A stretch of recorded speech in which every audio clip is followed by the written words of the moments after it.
খুব শীঘ্রই তৃণমূলের রদবদল, খুব শীঘ্রই তালিকা প্রকাশের সম্ভাবনা রয়েছে। তালিকা ইতিমধ্যেই চূড়ান্ত হয়ে গিয়েছে। জেলা সভাপতি স্তর থেকে রদবদলের সম্ভাবনা, এমনই সূত্রের খবর।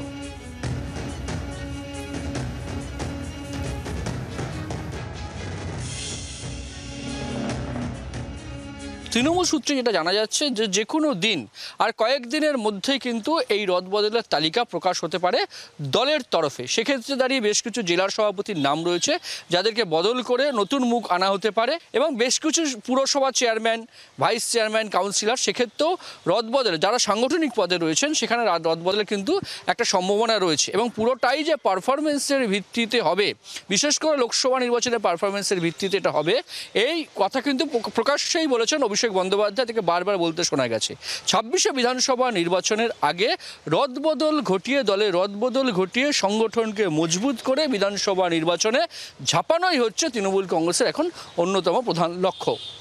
জি 24 ঘন্টার জন্য ক্যামেরায় কমল জানার সঙ্গে প্রবীর চক্রবর্তী, কলকাতা। বাংলার আওয়াজ, বাঙালির আবেগ, জি 24 ঘন্টা।